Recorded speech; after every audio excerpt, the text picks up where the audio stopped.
So good afternoon, everybody. Thank you for joining us here at Build and for this session. I'm Yatharth Gupta. I'm a program manager in the wireless and networking team, and I'm joined here by my colleague Mitesh Desai. And we're going to spend the next 45 minutes or so talking about some of the new scenarios that we're enabling in Windows 8 for both apps and for devices with something called Wi-Fi Direct. On the agenda today, we have what is Wi-Fi Direct. So show of hands, just so that I know, how many people are familiar with Wi-Fi Direct? Lots of us. So we'll talk a little bit about what the technology is, what are some of the core fundamentals that this technology offers. We'll also talk about some of the innovative things that we've done in Windows to implement this technology.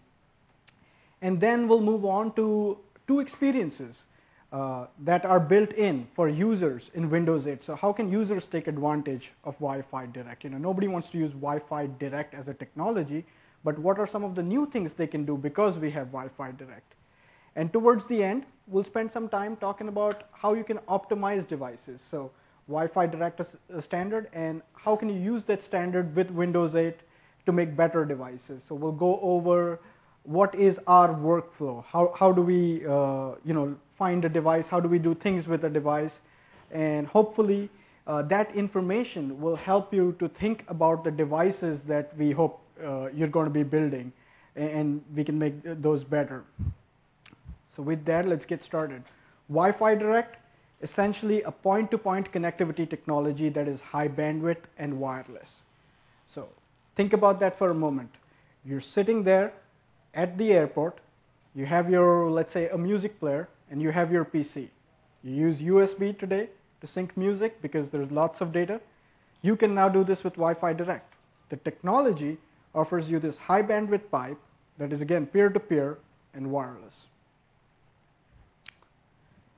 So before we go into some of the details, let's take a moment to examine the landscape of what Wi-Fi devices look like. Not Wi-Fi Direct, but Wi-Fi devices. There are, according to an ABI research poll done somewhere in 2010, Q3, about 1 billion Wi-Fi devices that are being used today. And notebooks, slates, bunch of devices, cameras, printers, most things that you can think about that require connectivity are coming with Wi-Fi, TVs, set-top boxes. So we have these 1 billion devices. We expect this number to grow to somewhere around 1.5 billion. And all of these devices today, with Wi-Fi, they used a fixed topology. The device connects to an access point. Another device connects to an access point. Either they use that connectivity to go to the internet. So let's say you have a TV, the TV gets stuff from the internet. Or they all connect to the access point and talk to each other, which is kind of how your printers would work. So you take your Wi-Fi printer connected to the access point, take your PC connected to the access point, and then they talk to each other. With Wi-Fi Direct, we're going to extend this topology. And what does that mean? So you can connect devices directly with each other, which means you have a PC and you have a device. With Wi-Fi, with the introduction of the standard, it allows these devices to get connected directly. And that opens up a whole bunch of new scenarios. You have all these devices talking to each other directly, so they become more and more nomadic. You can take and travel with them. You don't need to take your infrastructure with you. So huge advantages. And Wi-Fi Direct is a Wi-Fi Alliance specification. It is built on some of the robust fundamentals of Wi-Fi. It supports best-in-class WPA2 security. So we come up with this new thing, we enable it, and you don't need to worry about how you don't need to worry about whether it's secure or not. It is secure. And you don't even need to worry about setting it up. So we'll go through some of that. And if it's not already been abundantly clear, we're talking about two devices connecting to each other without a Wi-Fi router or an AP. So that's a little bit on what Wi-Fi Direct is, what the standard offers. Now what we did in Windows 8, let's look at some of the things, we think we've done some really cool, innovative things to put this in Windows 8. So the first thing that we have is it's integrated. Wi-Fi Direct is integrated as part of the Wi-Fi stack. If you have Windows 8, you have Wi-Fi. If you have Windows 8 and Wi-Fi, you have Wi-Fi Direct. So that's our lower edge touch point at the more fundamental level. At the user level, we've integrated Wi-Fi Direct into device experiences. So Wi-Fi Direct is used for connecting to devices. Anywhere that Windows shows up devices, you're going to see Wi-Fi Direct devices. Anywhere that you go to add a device, you can go and add a Wi-Fi Direct device. Second thing, it builds on existing hardware. And with firmware updates, with partnerships that we have in the industry, you can enable Wi-Fi Direct on this hardware. That means you don't need to put a second radio in your box. So if you're an OEM, you're building a PC, and as form factors start shrinking down, you got to start worrying about where do I put this new piece of technology? I don't know. Should I make my PC small? Should I make my PC big? Should I figure out where to place the antenna? You don't need to worry about these things. You don't need to worry about the additional BOM cost that's going to come with this, because it uses the same Wi-Fi chipset, and Wi-Fi is pretty ubiquitous on all mobile form factors. In fact, just a little exercise I was doing yesterday, I was trying to find a PC, a mobile PC, a laptop without Wi-Fi. Those are hard. You can't find one of those. So imagine that. As we move forward, this thing is going to be supported on all mobile Windows 8 PCs. So we worked on making sure the same hardware supports. With our partners, we made sure that same hardware supports both Wi-Fi and Wi-Fi Direct. And then we looked at the next challenge. We're using the same hardware, but does the user need to decide, should I connect to a device or should I connect to the internet? Well, everybody expects to be connected to the internet.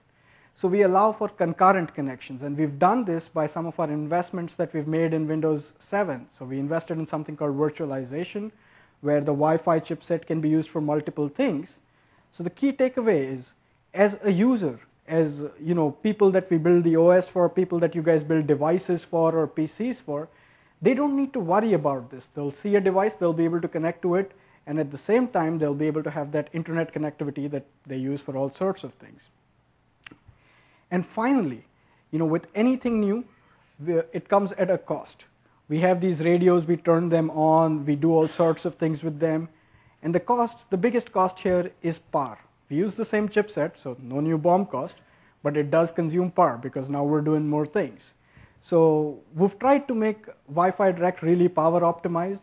One way of doing that was asking the user, hey, would you like to turn it on, turn it off? We've tried to do a little bit better than that. We've tried to make it on demand. So when something is being used, we actually turn it on, otherwise we turn it off. And as we go through the day, we'll see some of that. Talking about experiences that we've built into Windows 8. There are two experiences. We started out by saying, we're enabling new scenarios for apps and for devices. So we have a devices experience that we've built into Windows 8 that allows for streaming of media. So you can very easily, just take media and stream it to another Wi-Fi Direct device. Basic setup, you don't need to really think about the setup a whole lot. And it's a high bandwidth connection. And it's a realized high bandwidth connection because Wi-Fi Direct is going to leverage, the high speed of 802.11n, and it's going to be single hop. You think about you're sitting in front of the TV, and you're pushing data directly to the TV. You're not going through the AP. So you get higher realized bandwidth. So with all those HD videos, you can now stream them with ease. The second place where we've made some investments is apps. How many of us have heard about Metro-style apps? Really? I thought that's all we've been talking about so far. So Metro-style apps are new Windows 8 apps. You might have seen them in the keynote. You might have seen them other places. So these apps, they typically connect to the internet, get lots of data from the internet, show the user a bunch of things, do a whole lot of different things. But with Wi-Fi Direct, these apps can talk to each other.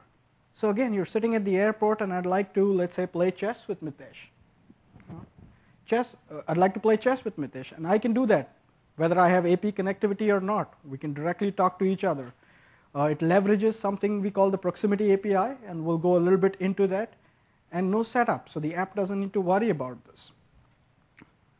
With that, let's dive into our first demo. So, Mitesh. All right. So let's see if we can get this going. Get the screens right here. Yep. OK, so what I'm looking at is the main UI. And what I have in here, so we're going to skip. So everything that you do, actually, let me start with the setup. So the setup we have is we have a television, and we have a Wonder Media based, like VIA Technologies Wonder Media device sitting right here. It's connected over HDMI to that TV. the device supports DLNA, DMR functionality and Wi-Fi Direct. And because of the environment in here, we actually decided we'll pre-pair the device. So the first thing you have to do is pair the PC with the device so that they both know about each other. And we've already done that step. And Yatharth will walk through that as a screenshot because we found that because of the environment here, it sometimes doesn't work. So it's already paired. And what's going to happen now is I am coming to Yatharth's place. I've paired my device. I see this video app. So what he's doing right now is launching an app. This is a small application that we wrote. This is an application that you can write. This is an application that all our app developers can write. And I'm going to turn on the TV here so we can see what's going on, if I can find the switch.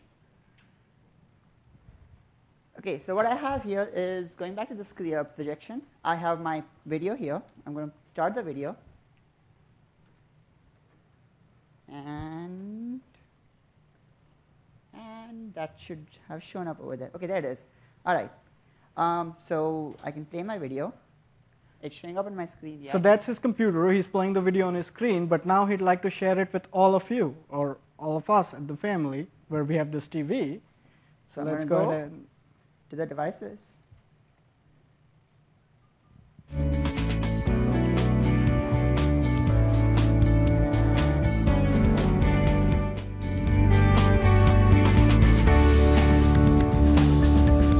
All right, well, the demo gremlins are here today. So okay.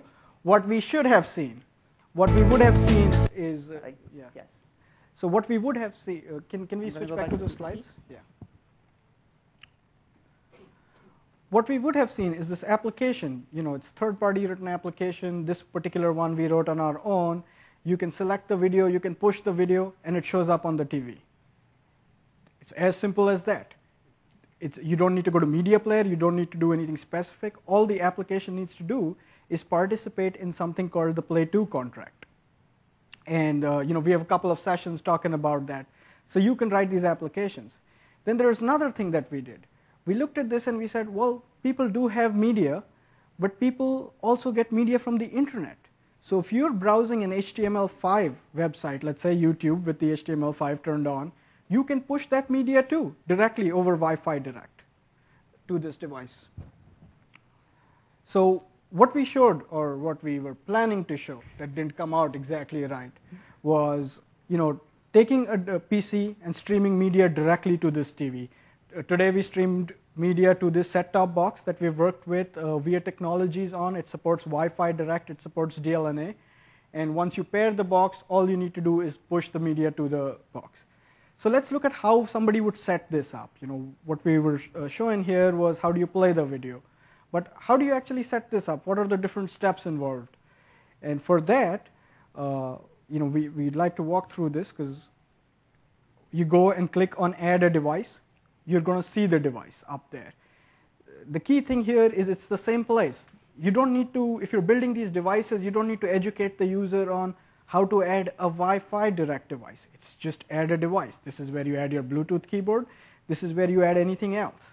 So it's the same common place. You go and add a device. You enter a little pin for the device, and you see the device show up. So just to reiterate, we've all seen Play 2 maybe in Windows 7. You had to connect the laptop to the access point. You had to connect the TV to the access point.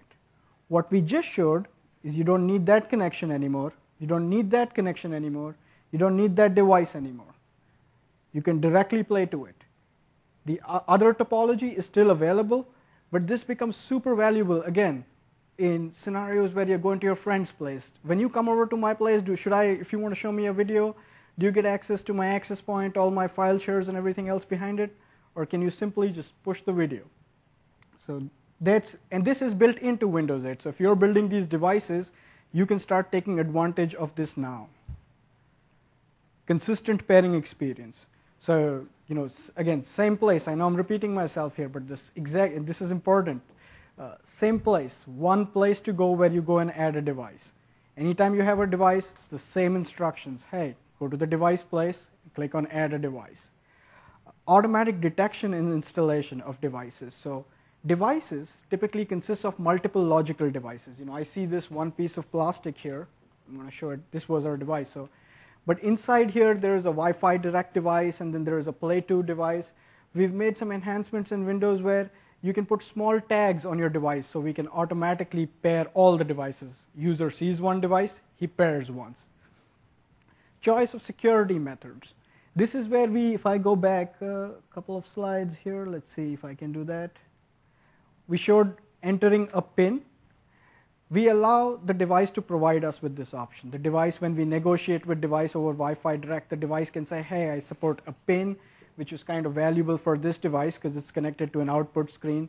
Or the device can say, I support a push button. So let's say you were building a webcam that didn't have a UI and you didn't want somebody to read the label.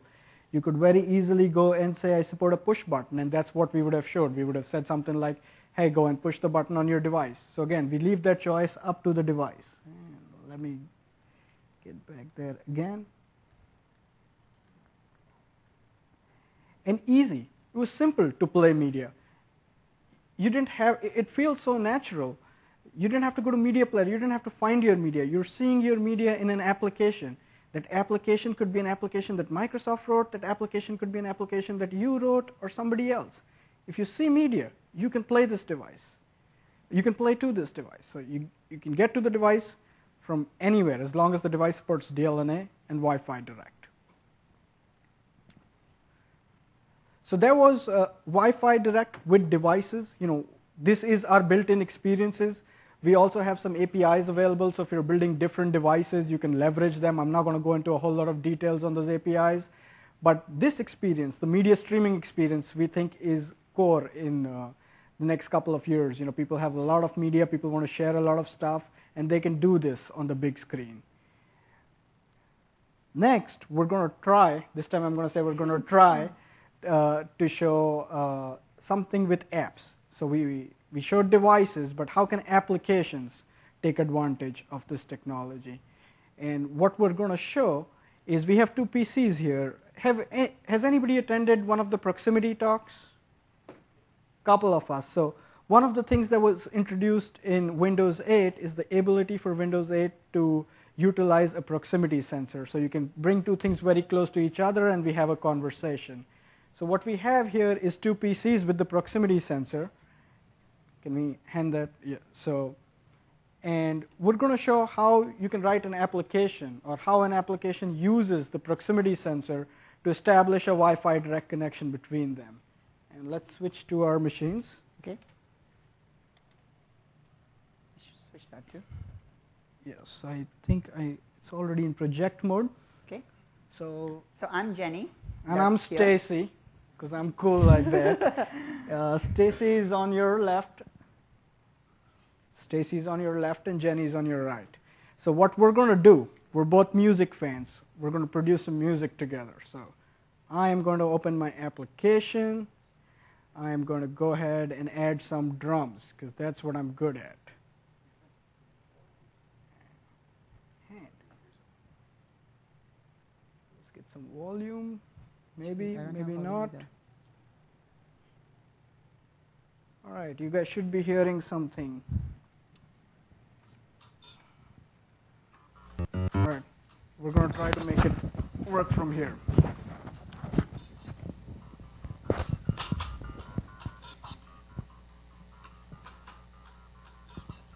Maybe that's not the best idea. Can you guys hear a little bit of music though? All right, so we're making our own music here on this application that we're both running independently. I'm going to come here and pause. But what we would really like to do is, I'm good at drums, and he's good at another instrument, and we'd like to play these things together. So we're going to try to connect these two applications with each other. So we go here, and we've made this easy by calling it host session so that we all understand what it is. We click on host session. It says tap to invite. So I take, this is an engineering sensor, and I take and I tap it here. It says connecting as client.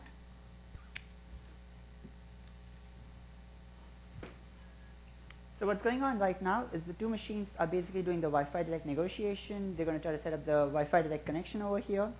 And if this was done, then we would basically see my stuff on, actually his stuff on my machine, and then you can share the media. Like you can actually hear the music together. So it doesn't seem like this is going to go through, because it doesn't take this long. It's a very quick connection. but we have a lot of people here and we have a lot of access points here. So I apologize for that. We want to make sure you do have that internet connectivity, so I didn't want to shut down all of them. But if this hadn't worked, you would have seen both the applications starting to talk to each other. You can create a connection between them. And you can keep on extending this. You can extend this from one application to, can we get back to the slide? Yes. Thank you.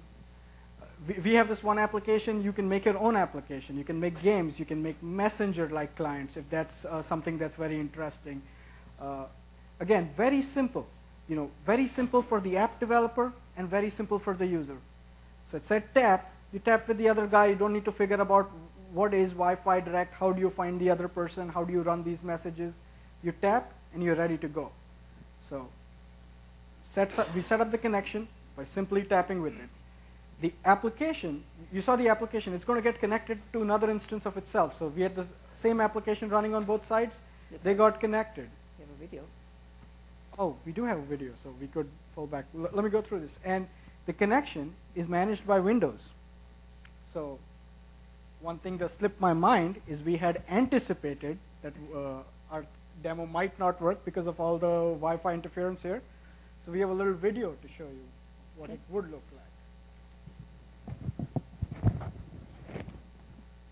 So there's Jenny and Stacy. Can you put it up on both screens? Oh. I don't think I can get Wolf here. No? No. We'll try. Let's see if we... So you can see Jenny making some music.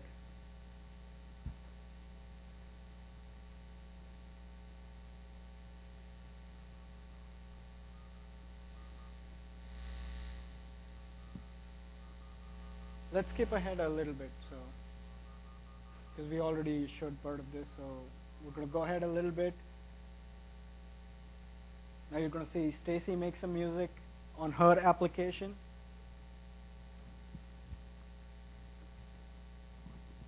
So we're going to skip that too. Now let that go on. I think she's going to put some drums up there.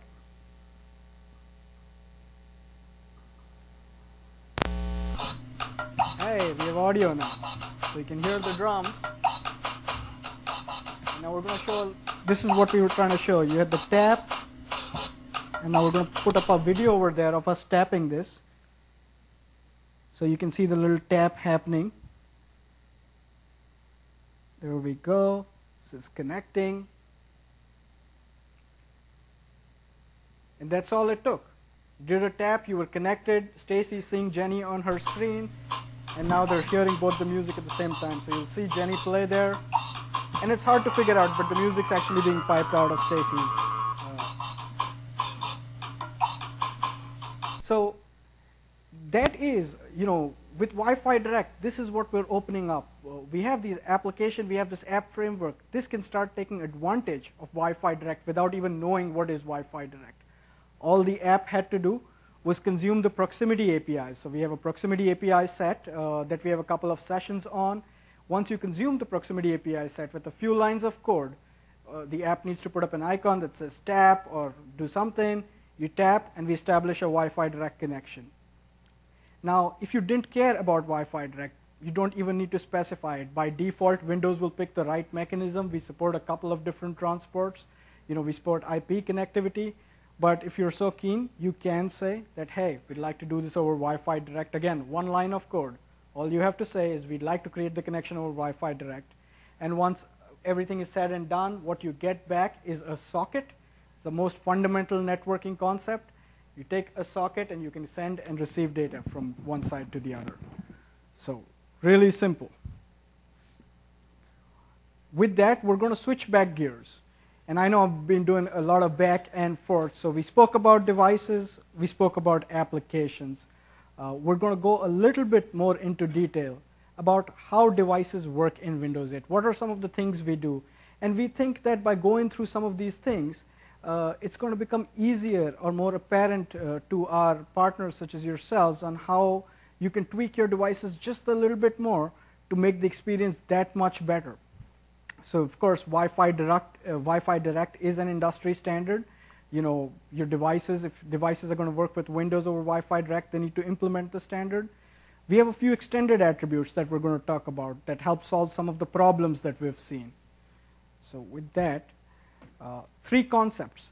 Life cycle of a device for us consists of 3 things: finding a device, and pairing a device, and then connecting to the device. Think about a USB device. When you plug it in, 3 things happen at the same time. Windows finds the device, Windows creates a relationship with that device, something we call pair, and Windows connects to the device. With wireless devices, you actually have to go and say, hey, this is my device, I know this device, otherwise everybody's wireless device gets associated with your PC. So find and pair help you do that, and then connect. Let's start with find. We spoke about power optimization in the beginning. You're going to see this theme as we work through devices. Find, this operation is very intent driven. If you go to add a device, when you click add a device, that's when we start to find devices. That's when we go and say, hey, tell me all the devices that are around me. The mechanics that we use for finding devices is the Wi-Fi Direct Discovery Protocol. So this is built into the standard. We use that to go and look for these devices. There is one additional attribute. It's called the container ID. This is an extension to the specification that we've added. This helps us identify devices better. And I have a slide coming up on that, and we're going to talk about that. But one of the key things to remember with find is such a natural operation. You know, I see this device here, and I go and do something on the PC, and I expect it to be instantaneous. I, as the user, because I'm seeing this device. So this is an operation that requires the devices to be best optimized for speed. So maybe when you're not associated with anything, you go into a state where you can be found very easily, because the best experience is those devices that are quickly found with each other. Pair. We pair with the device after we find the device and the user says go. And this is an interesting operation. So for people familiar with Wi-Fi Direct, you might know that there's a negotiation that happens before pairing. So we're going to talk a little bit about that. What happens with Wi-Fi Direct is both sides. Wi-Fi works on the model of one side being an AP and one side being a client. So PC would be a client and AP would be one thing that's sitting there. You connect to it. With Wi-Fi Direct, this is slightly different. Both sides start up as a device. They talk to each other. They go through some negotiation and figure out who's going to be the client and who's going to be the AP. In Wi-Fi Direct terms, that would be the GEO. And once they figured that out, they start a pairing process called Wi-Fi Protected Setup, which helps them set up a secure transport to exchange credentials, and then they connect with each other.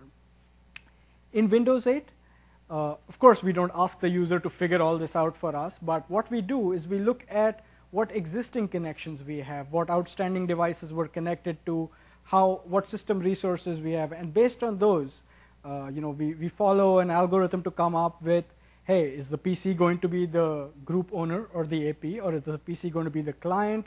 We try to negotiate that with the device and then pair with it. So it's if you're building these devices, it's important to remember that Windows could play either role. Typically, we'd index on being the group owner because we'd like to connect to more devices at the same time. But again, if you're building these devices, make sure they support both roles at the same time. Extended attributes, so come back to that in a second, but these are the 2 attributes that's going to make our device experiences better. Devices are always persistent in Windows. So when you pair a device with Windows, we'd like to keep the user in control. So the user has the ability to go and remove the device, but if the user doesn't remove the device, we're going to hang on to that device. And vertical pairing, this comes back to our extended attributes. Let's look at the next slide. We introduced this concept a little bit. Again, our example device here consists of multiple logical devices in there. You have the Wi-Fi Direct layer stuff where you connect to the device at the Wi-Fi Direct layer, and then you have the DLNA layer. So you've got to find that device and pair with it. So this is kind of what the device looks like. 1, 2. And with one ID, something we call the container ID, we can actually show this device as one device to the user. Not only when you're finding and pairing the device, but when you're using it, when you're looking for the device at different places. So container ID, this is an attribute that we ask you to add in the discovery messages. This helps us identify the device better. This helps us make sure that we're representing the device correctly throughout the system. The second thing is the vertical device ID. This is a concept of vertical pairing ID, a concept that we've carried over from Windows 7. This tells us that, hey, you paired with me over Wi-Fi Direct, but there is yet another device in my piece of plastic, so go ahead and pair that automatically.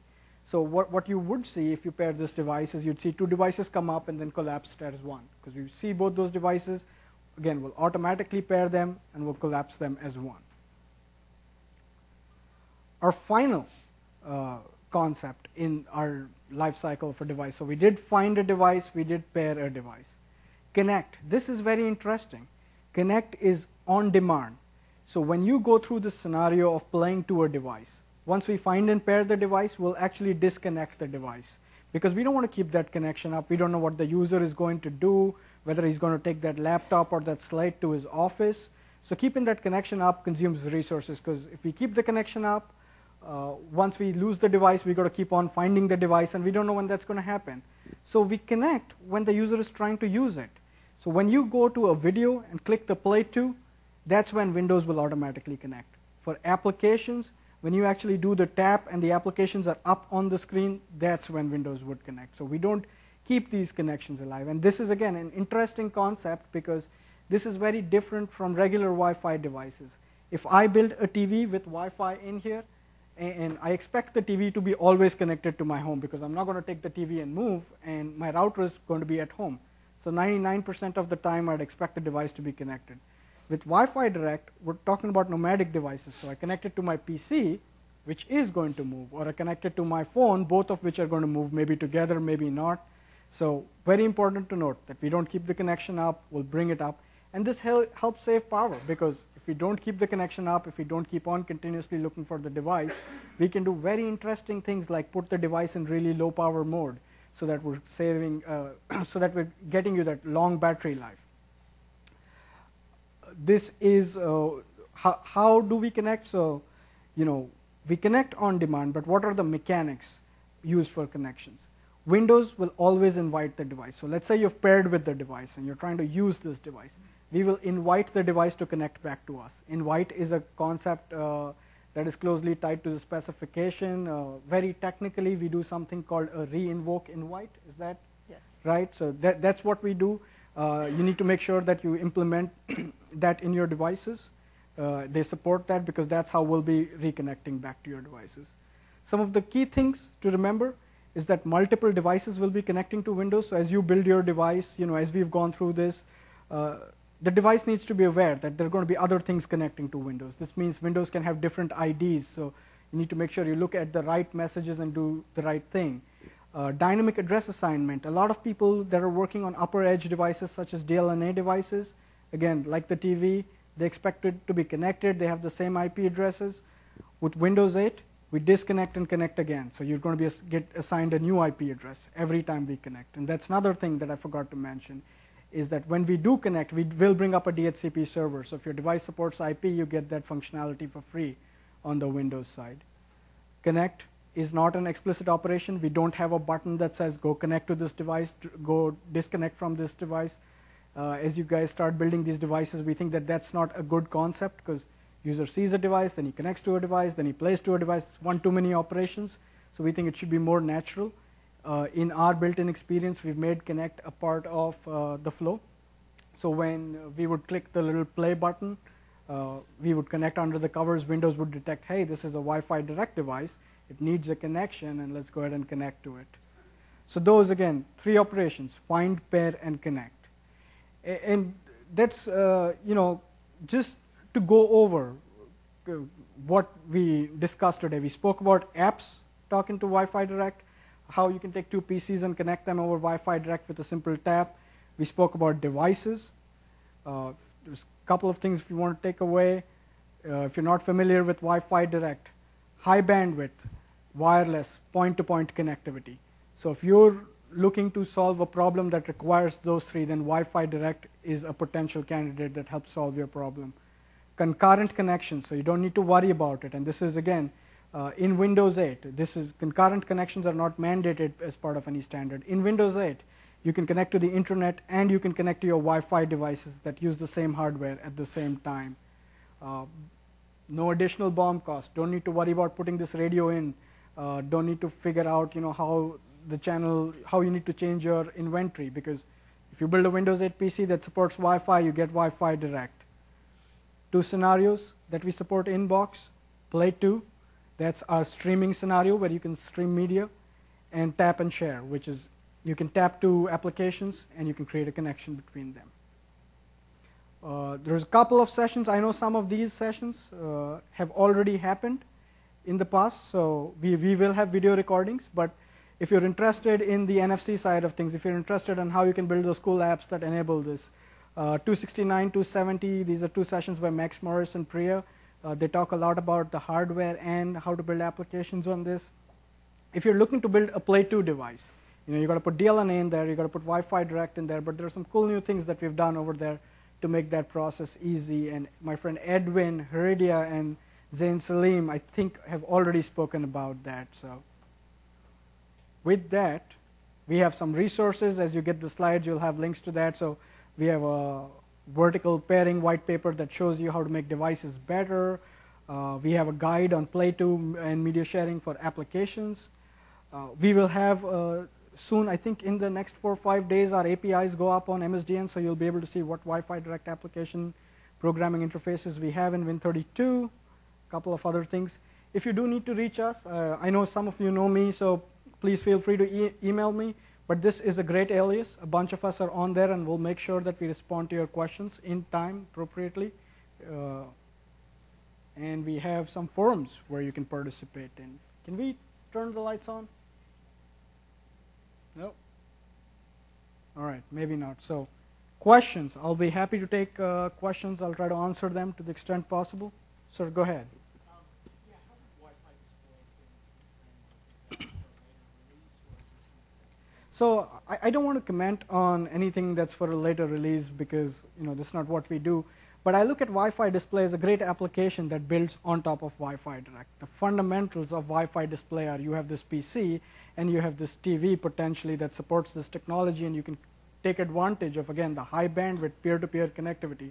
So you walk into, let's say, something like a projector, a conference room, and you can project to these things. We looked at that. We think that's a very cool scenario. We don't think the standard is ready. It's something that we don't support right now. If this is something that you're interested in supporting, we'd be happy to talk about that. You can look at our APIs and see some of the things that we have available. If challenges remain, we're happy to look into that with you. Yes, sir.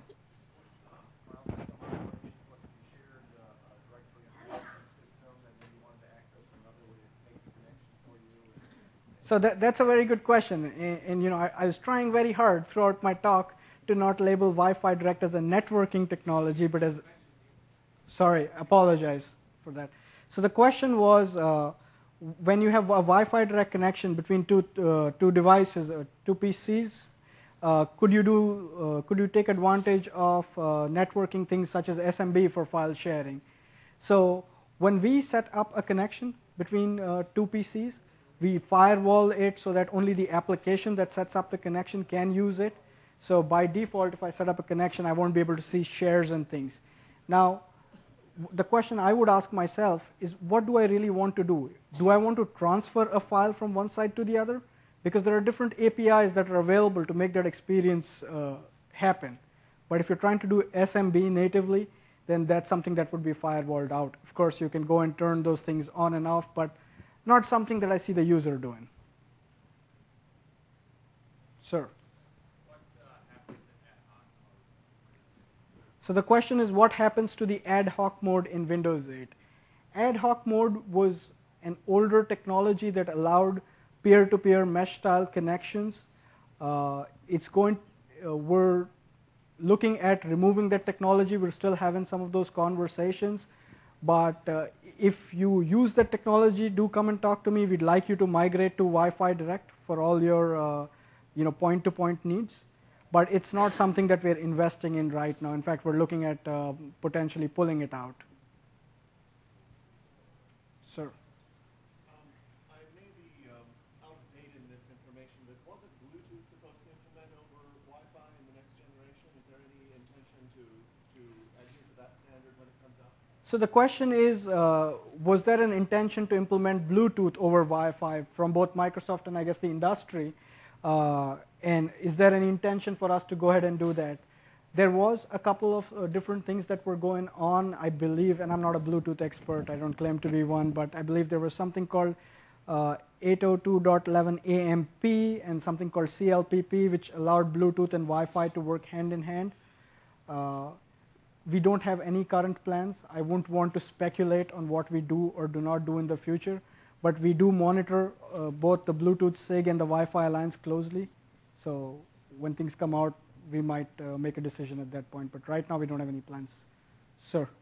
Yeah, so are you going to provide a package for Windows 7? So the question is, are we going to provide a package for Windows 7? And I think what you're asking is, will we take this technology and put it in our older operating system? The short answer to that is no. We work on the next generation of things. We hope that we've made it better. We hope that we've done all sorts of new things so that people use the newer operating system. Now, there is a question about compatibility. I think that's one of the reasons you might have asked the question. We do support some backwards compatibility, as in because this Wi-Fi Direct is based out of Wi-Fi, you can connect Windows 7 to Wi-Fi. You don't get the same great experience, but depending upon what your particular use case is, it may or may not be possible. But Windows 7 doesn't support Wi-Fi Direct. I saw a question there at the back. Does the NFC tap do the pairing or it just doesn't? So the question is, does the NFC tap, the little tap that we showed with our engineering devices here, does it do the connection or does it do the pairing? So I'm a little bit confused, but I'll tell you what it does. So when you tap two things, there's a couple of things that happen. I'll go back to my find, pair, connect story. You have to find a device. So when you tap, we detect an intent. Hey, the user has tapped both these sides, which means he wants to create a connection. And we also exchange some information about each other. So we're like, oh, that's your PC name. This is my PC name. This is a couple of my addresses. But the pairing actually happens in Wi-Fi Direct. So Wi-Fi Direct is primed with some of the information on who the other device is, but we actually do go through complete Wi-Fi Direct pairing. Again, if you're familiar with the protocol, we will go through geo-negotiation or invitation. The question really was whether you have to go through the UI experience to get the pairing or Okay. have sufficient to get the pairing. My apologies, I understood that wrong. So the question was, do you have to go through the add a device like wizard? And the answer to that is no, because we think that add a device is a place where you go to add devices. It's the same place for all sorts of devices, but applications, while technically they might look like devices or devices might look like applications, to a user these are very different concepts. So for applications, there are runtime APIs available where you can consume them and participate in this contract to just tap and create a connection. So is this proximity API is the only API you can trigger in the Wi-Fi Direct pairing process? So the question is, are proximity APIs the only APIs that you can use to trigger the Wi-Fi Direct connection? And the way I look at that is, it's really not the proximity triggering the Wi-Fi Direct connection. The proximity APIs are designed to create an association between two things that are close by. Wi-Fi Direct happens to participate in there. So yes, if you use proximity, you have the option of using Wi-Fi Direct. Beyond that, we have some Win32 APIs that allow you to connect and disconnect from devices. So there is a Win32 API available, but for metro-style applications, and again, we're talking about applications, we think applications want to do application-like things, and there is an API available to solve that problem. Sir, there. Again, on that, if you're working at device level, you're not about to write additional applications. What's available in the box to test your device level development? You're doing good driver development. You're doing that just work to support Wi-Fi Direct. Okay, so You have to write applications or something's available in box to. I'm not about to write that app. okay, fair enough. So I think the question is, if you're building drivers, I'm presuming that's Wi-Fi drivers. So if you're building Wi-Fi drivers, what experience is available, built into Windows that you can use to try to test out some of these things? So I'd start by saying is, first we have, for Wi-Fi drivers, we have a Wi-Fi driver test suite that obviously, calls into OIDs and does things like that to test and exercise different functionality. And on top of that, if you'd like to go through an experience that actually leverages your code so you can see the end-to-end working, you'd have to have a Wi-Fi Direct device. You can go through add a device wizard, find that device that will exercise some of the functionality. You can pair with the device that exercises a lot of functionality depending upon what your device is, again, purely for test purposes. You can create that connection and ping the device might be a way. If there's something very specific you're looking to do with the drivers, I'd be happy to have a longer conversation later on. It shows up as an, if you do IPv6, it shows up as a connection as IPv6. Yes. So when you connect a device through Wi-Fi Direct, we bring up what's called another port, and people who are more familiar with Windows and developing drivers are familiar with some of the things I'm talking about. It comes up as another port. If you pair with a device, we assign it an IP address, so it does show up as a connection. Or take right there, sir. Yeah, will this support the DRM protected contents?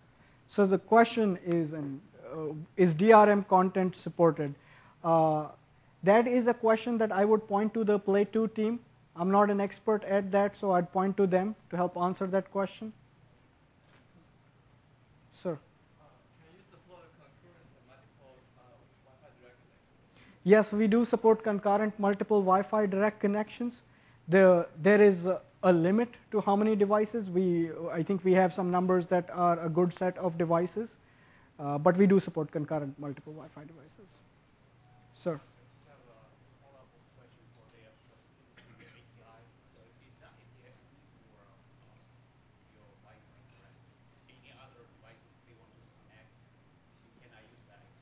I apologize, I didn't fully get it. For example, if you want to do a Bluetooth connection, can you use the proximity API? So the question is, if you want to do a Bluetooth connection, can you use the proximity APIs? And yes, specifically for the proximity APIs support 3 types of connections. The proximity APIs support Bluetooth. The proximity APIs support Wi-Fi Direct, again, because both of these are peer-to-peer technologies.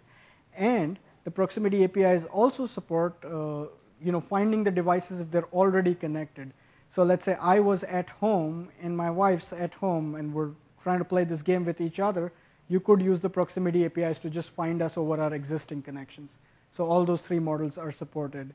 And I would also refer you to, I think, 269, session 269 and session 270. They talk about some of these things in detail. Sir. Do you support multiple devices in a group? So like the 3-box DLNA thing where you have a controller, a player, and a server. Do you support something like that? So I think there were 2 questions in there. The first question was, do you support multiple devices in a group? And the second question was with the DLNA 3-box model. So do we support multiple devices in a group? Again, for those of us who are a little less familiar with Wi-Fi Direct, a group is a logical grouping of the PC and a couple of devices that can talk to each other, the group owner being the AP. So we do support that, but we make these decisions on which device joins which group based on our resource availability. But yes, you can connect multiple devices to a group. The DLNA question, I don't fully understand. Yes, so the 3-box DLNA model is supported. Is the 3-box DLNA model supported over Wi-Fi Direct? And if that is something that is interesting to you, I'd love to have that conversation, because having a server talking to a PC, talking to the TV all over Wi-Fi Direct, there are 2 stationary devices in there. And typically when you do that is if it's your own house. So I would love to understand the intention of using Wi-Fi Direct. I had a question there at the corner. Yeah, how do you determine the IP address range you're going to use? So the question is, how do you determine the IP address range that we're going to use? And this is an interesting one. We have a DHCP server, a lightweight DHCP server that's built into Windows, and it assigns IP addresses 192.168.173.x. That's the default range that we use. And it's not a perfect science, because there can be some collisions, but we think that that is a pretty unique one. You can go ahead and change that. So if you're an expert or if you're building some of these things, there is a way to go ahead and change what the default range is. But that's what we pick by default. 92.168.173. Yes. On the same topic, is IPv6 will be sufficient? So we looked at this in detail. We looked at this for applications and we looked at this for devices. Sorry, the question was, will IPv6 be sufficient on devices? I'm presuming. Yeah. So when we looked at this, we saw that there were a lot of devices that supported Wi-Fi that had the potential of upgrading to Wi-Fi Direct, and we didn't want to, orphan away those devices. So for devices, we use IPv4. That's how we come up, create the connection.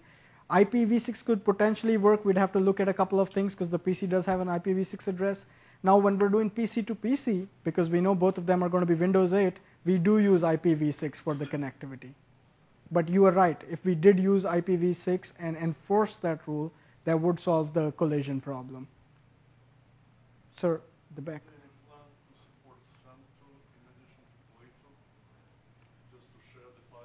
I apologize, I couldn't hear. Send to in addition to play to. So the question is, can you support send to in addition to play to? Send to, I'm presuming something to take a file and send it to the other side. We don't have this built in today, but using our APIs, you can write an application that does this. So think about a send to application that you write, and you can use that to send files from one side to the other. But it's not standard right now in Windows 8. I had a question here, and then I'll come there.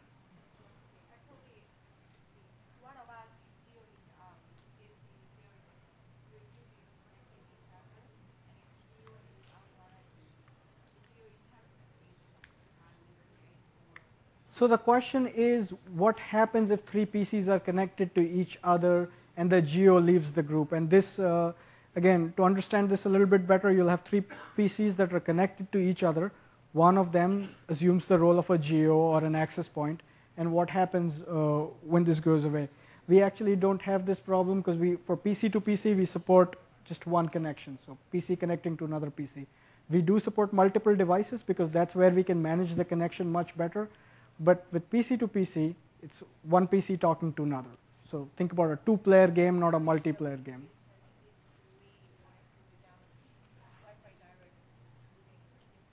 Yes, just 2 PCs talking to each other. So the question is, what about a star configuration? A star configuration would work, again, if you're connecting to devices. But PC to PC is really singular. It's one PC talking to another PC. And there are a lot of details that go with this, right? Because let's say you have your application in the foreground. If you want another application to connect, you take the first one down, you bring the second one up. The first one goes to the background, and we try to manage those connections a little bit better. There was a question somewhere here. Yes, sir.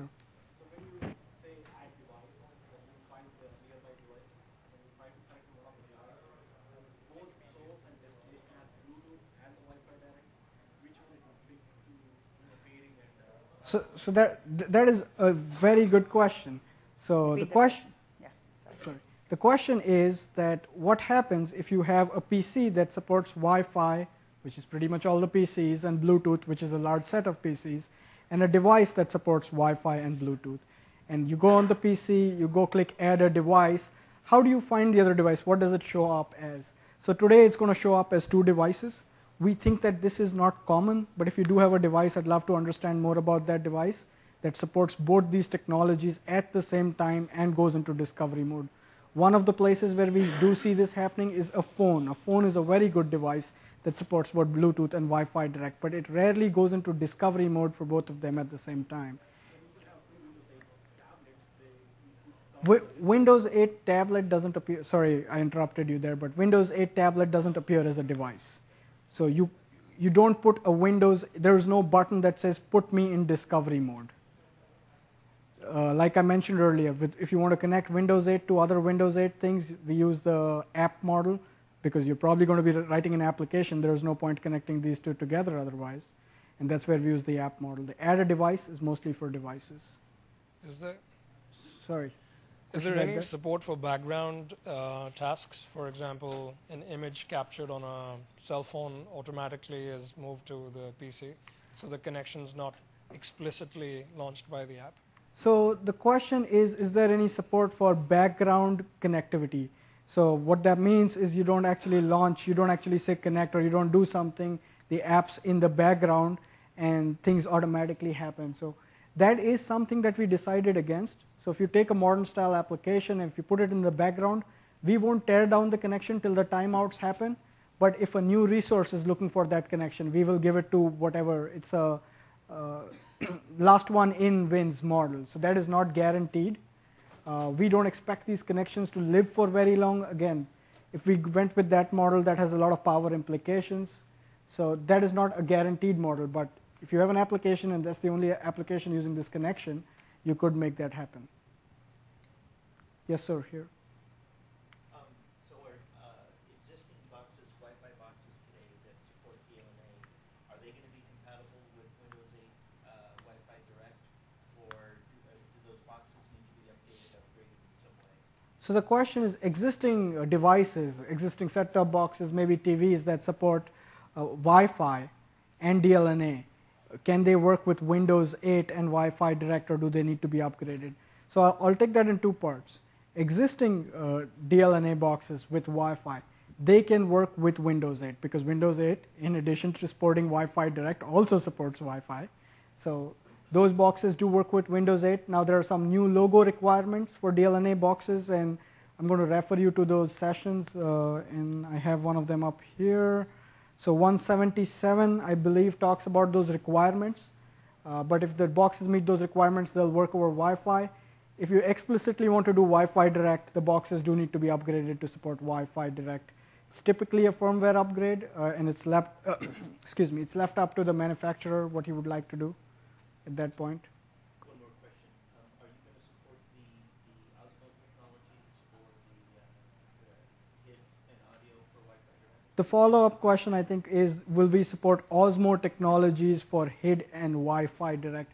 I don't want to comment upon any specific company that we may or may not be working with. We have two scenarios that we have built into Windows, the media streaming scenario and applications being able to take advantage of that.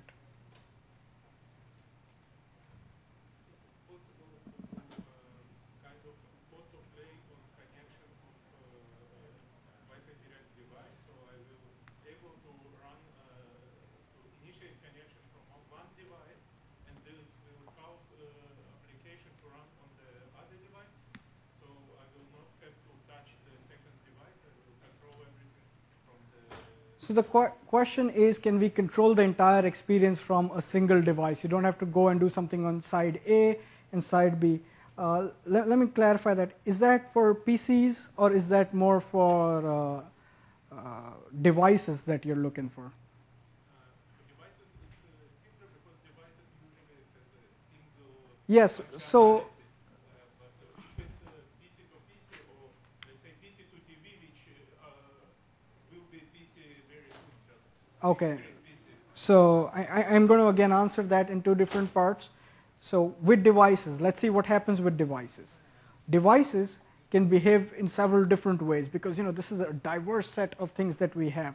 But we'll take a simple device. This device's only goal is to get connected to my PC over Wi-Fi Direct. Well, when I power up this device, it can go into discovery mode, which means whenever the user chooses, he can go and find this device, and he can go and pair with this device. So that would be as close to automatic as you get.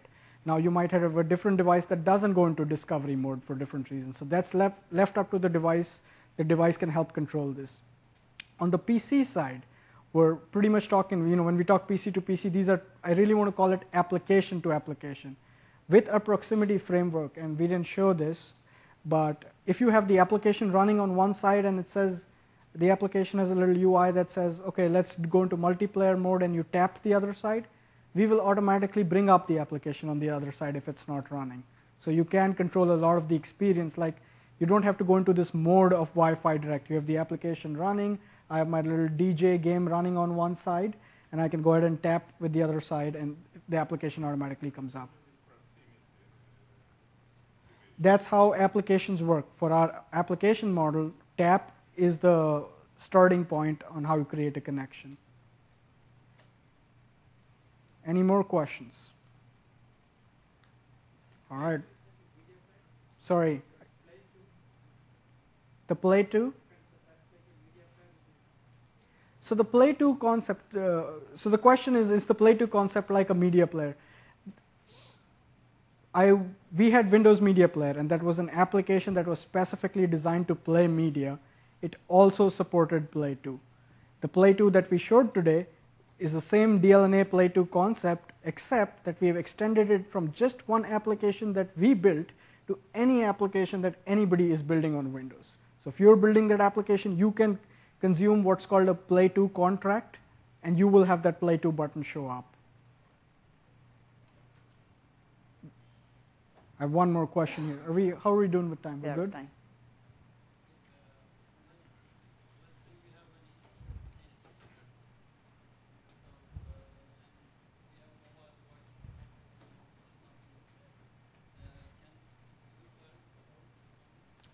So the question is, if we have an HTPC and we have a mobile device that is not Windows, I'll ask why not Windows, but let's say we have a mobile device that is not Windows, will Wi-Fi Direct work on this? And I think that the short answer is yes. If both the sides support Wi-Fi Direct and one side looks like a device, you can find it, you can pair it, you can connect to it. But it really depends upon what you're trying to do. You know, what is the next thing that you're trying to enable after that?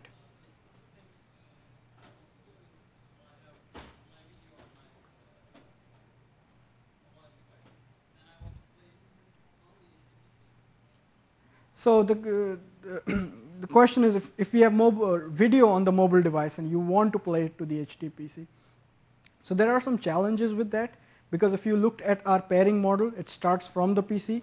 So you'd have to start the pairing from the PC and go and pair with your mobile device.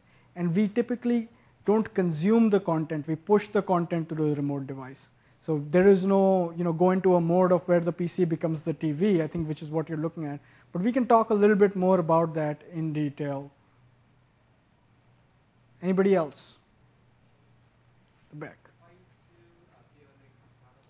Yes, Play 2 is DLNA compatible. It's the digital media renderer portion, I believe, of DLNA.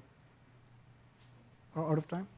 Oh, so I'm out of time. I will hang out outside for a little bit if there are those burning questions, but the one thing that I did want to leave you guys with is we've worked very hard in trying to put all of these things together. We have the Wi-Fi portion, we have the NFC portion, and for those of us with the handouts, the Samsung PCs, the drivers in there do support Wi-Fi Direct. The NFC chip is in there. Now this is a developer preview, but if you're building these devices, you can start taking advantage of this now. So you can take those PCs, the same applications that we showed, you can try to use them. The question is, what happens if you have only one device? And I think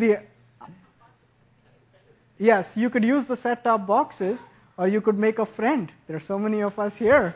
So I'm going to end with that. I want to make sure I give the next speaker enough time to get set up. But thank you all very much for sitting here and listening through this. I hope it's been valuable.